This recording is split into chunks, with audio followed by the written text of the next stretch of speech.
రేఖ, నాకు తెలుసు రాఘవ్ కోపానికి ద్వేషానికి కారణమేంటో.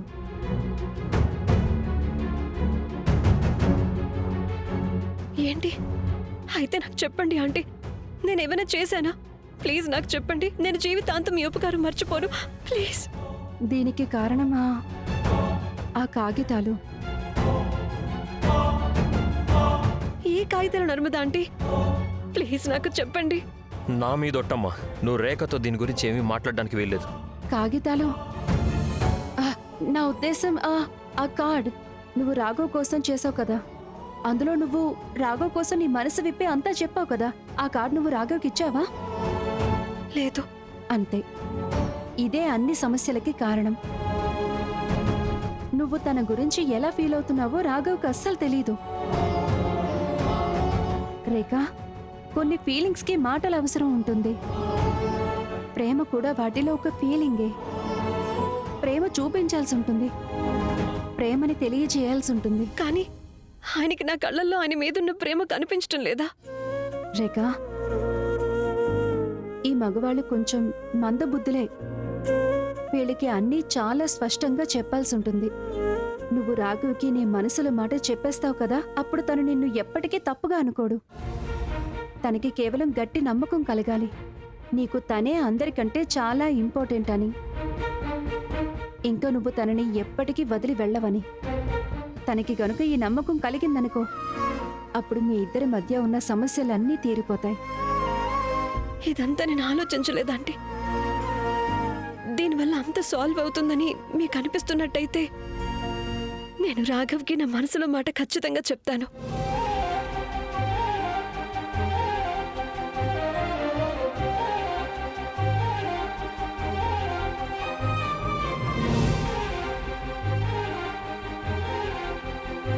రాఘవ్, నీకిచ్చిన మాట నా నోరు కట్టేసింది. లేదంటే నేను రేఖకి చెప్పేసేదాన్ని డివోర్స్ పేపర్సే ఆ కారణమని, అవే మీ ఇద్దరి మధ్య ఈ తుఫాన్ని సృష్టించిందని. ఇక రేఖ తన ప్రేమని తెలియజేయడమే ఈ తుఫాన్ని శాంతపరచాలి. నేను కొంచెంసేపట్లో వచ్చేస్తాను. నేను నా పాత రిపోర్ట్స్ అన్నీ పెట్టుకున్నాను, అంతే. నేను నా పాత టెస్టులన్నీ మళ్ళీ చేయించుకోవాలంతే. సరే.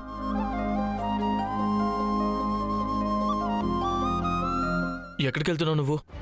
అది నేనేమనుకుంటున్నానంటే, నేను నా టెస్టులన్నీ మళ్ళీ చేయించుకోవాలి అని. అప్పుడప్పుడు ల్యాబ్ వాళ్ళు కూడా పొరపాట్లు చేస్తుంటారు కదా, అంటే బహుశా నా రిపోర్ట్స్ కూడా తప్పుగా వచ్చాయేమో. అయినా నాకు ఇంకా వేరే ఏ ప్రాబ్లము కూడా అనిపించట్లేదు. అయితే నువ్వేం చెప్పాలనుకుంటున్నావు? నీలో ఏం ప్రాబ్లం లేదు, నాలోనే ఉందంటున్నావా? నాకే పిల్లలు పుట్టారంటున్నావా? లేదు వీరేంద్ర గారు, నేను అలా ఎప్పుడు అన్నాను? నేను నా టెస్టులు మళ్ళీ చేయించుకోవాలనుకుంటున్నాను. ఎందుకు? మనకి ఇన్నేళ్ల నుంచి పిల్లలు పుట్టలేదు, ఇప్పుడు మనకి ప్రాబ్లం నీలో ఉందని తెలిసిపోయింది, అయినా కూడా నువ్వు మళ్ళీ టెస్ట్ చేయించుకోవాలనుకుంటున్నావా? అంటే దీని అర్థం ఇదే కదా, నువ్వు ఇదే నిరూపించాలనుకుంటున్నావు, ప్రాబ్లం నీలో లేదు, నాలోనే ఉందని. అవునా? అసలు మీరేం మాట్లాడుతున్నారు? నేను అలా అసలు ఆలోచించనే లేదు. నేను ఇక్కడ నీకోసం మా అమ్మతో ఫైట్ చేస్తున్నాను, నువ్వు దీనికి ఇలా బదులు తెచ్చుకుంటున్నావా? నువ్వు తప్పించుకోవడానికి నా మీద నిందలు మోపుతున్నావా? అందరి దృష్టిలో నేను చీప్ అయిపోవాలనా? బాగుంది పూర్ణిమ, బాగుంది. మీరు తప్పుగా అనుకుంటున్నారు వీరేంద్ర గారు. చూడండి, అప్పుడప్పుడు ఇలా జరుగుతుంటుంది. అంటే మెడికల్లీ అంత కరెక్ట్ గానే ఉన్నా సరే వాళ్ళు పిల్లల్ని కనలేకపోతుంటారు.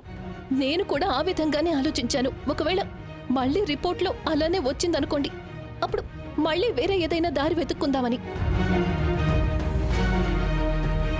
పూర్ణిమ, నన్ను నమ్ము, నేను ఇదంతా మన ఇద్దరి కోసమే చేస్తున్నా కదా, అవునా? నువ్వు ఇలాంటి అనవసరమైన విషయాల గురించి ఆలోచించకు ప్లీజ్. ఈ ఊర్లో అందరికీ మనం తెలుసు, నువ్వెంత ఎక్కువ మందిని కలిస్తే వాళ్ళందరికీ నువ్వు ఎప్పటికీ తల్లివి కాలేవన్న విషయం తెలుస్తుంది. అయినా నేను చిన్న చిత్తగా ల్యాబ్కి పంపించలేదు కదా టెస్టులు చేయించుకోవడానికి. నువ్వు మళ్ళీ వెళ్ళి టెస్టులు చేయించుకోవడానికి? మంచి పేరున్న క్లినిక్, పెద్ద డాక్టర్, అవన్నీ చూసే నేను నీ శాంపుల్స్ పంపించాను. నాకు తెలుసు వీరేంద్ర గారు, మీరన్నీ ఆలోచించే చేశారు. కానీ ఏంటి? నీకేం కావాలి? జనాలు మన కుటుంబం గురించి పిచ్చి పిచ్చిగా మాట్లాడుకోవడమా? నిన్ను వేలెత్తి చూపించడమా? పూర్ణిమ ప్లీజ్, అమ్మకి ఇంకా కోపం పెంచకు. నువ్వు ఈ విషయాన్ని ఇక్కడే వదిలే. నిన్ను చేతులు జోడించి వేడుకుంటున్నా, మొత్తం ఊరందరి ముందు మన కుటుంబం పరువు మాత్రం తీయకు ప్లీజ్.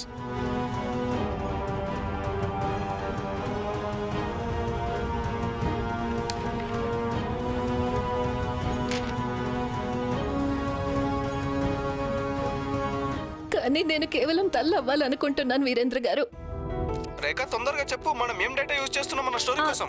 ఏదో ఒక డేటా యూజ్ చేయి విరాజ్. నువ్వు ఒక పని చేయి, యానిమల్ హస్బెండ్ డేటా యూజ్ చేసే. యానిమల్ హస్బెండరీనా? రేఖ మనం పెట్రోలియం ట్రేడ్ మీద స్టోరీ చేస్తున్నాం కదా. ఓ అవును, సారీ. రేఖ నీ ధ్యాస ఎక్కడుంది? అయినా ఒక్క నిమిషం, నీ చేతులు ఏంటి అది? ఏం లేదు, నువ్వు ముందు నీ పని చూసుకో. ఒక్క నిమిషం, అది ఐ లవ్ యూ కార్డే కదా? నీకు అంత దూరం నుంచి ఎలా కనిపించింది? విరాట్ చూపు చాలా షార్ప్. బహుశా నువ్వు మర్చిపోయినట్టున్నావు, మనం స్కూల్లో చాలా కార్డ్స్ చేసేవాళ్ళం కదా, గుర్తొచ్చిందా? నాకు గుర్తయితే ఉంది, కానీ నాకు అర్థం కానిది ఏంటంటే ఇది ఇప్పుడు పని చేస్తుందా లేదా అని. అప్పట్లో పని చేసేది, కానీ ఇప్పటి సంగతి తెలియదు. ఈ కాలంలో ప్రేమని ఎక్స్ప్రెస్ చేయడానికి చాలా పద్ధతులు ఉన్నాయి. ఎలా అంటే నువ్వు ఒక పని చేయి, నువ్వు వీడియో మెసేజ్ ట్రై చేయి, రాహుకి అది నచ్చుతుంది. వీడియో మెసేజా? ఇది మరీ అంత బ్యాడ్ ఏం కాదు.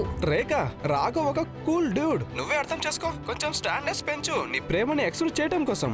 సరే సరే, నువ్వు లవ్ గురు ఏమైపోకు. నేను డేటా పంపిస్తున్నాను, స్టోరీ చేయి, నీ పని చూసుకో. సరే సరే అయితే bye. Bye. Actually Viraj idea ఏమీ బ్యాడ్గా లేదు, ప్రయత్నించవచ్చు కదా.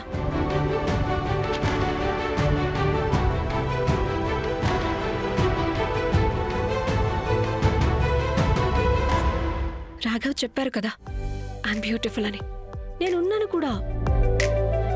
ఆల్ ది బెస్ట్ రేఖ.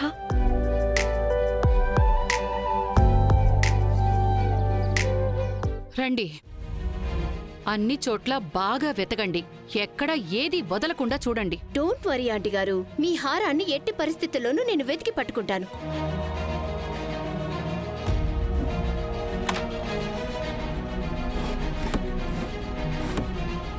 అరే ధ్రువ్, సరిగ్గా వెతుకు, పర్వాలేదు. నేను మీ అమ్మకి సాయం చేశాను, నిన్ను మీ అక్కని ఈ లోకంలోకి తీసుకురావడానికి. అందుకే ఇంకేమీ ఆలోచించకు, సరిగ్గా అన్నీ వెతుకు. మొత్తం అందరూ అన్ని చోట్ల సరిగ్గా వెతకండి. ఇది యమున పరువుకి సంబంధించిన విషయం. నేను హారాన్ని అన్ని చోట్ల వెతికాను, కానీ ఇంకొక ప్లేసే మిగిలింది, అండ్ అది ఆ ట్రంక్ పెట్టే.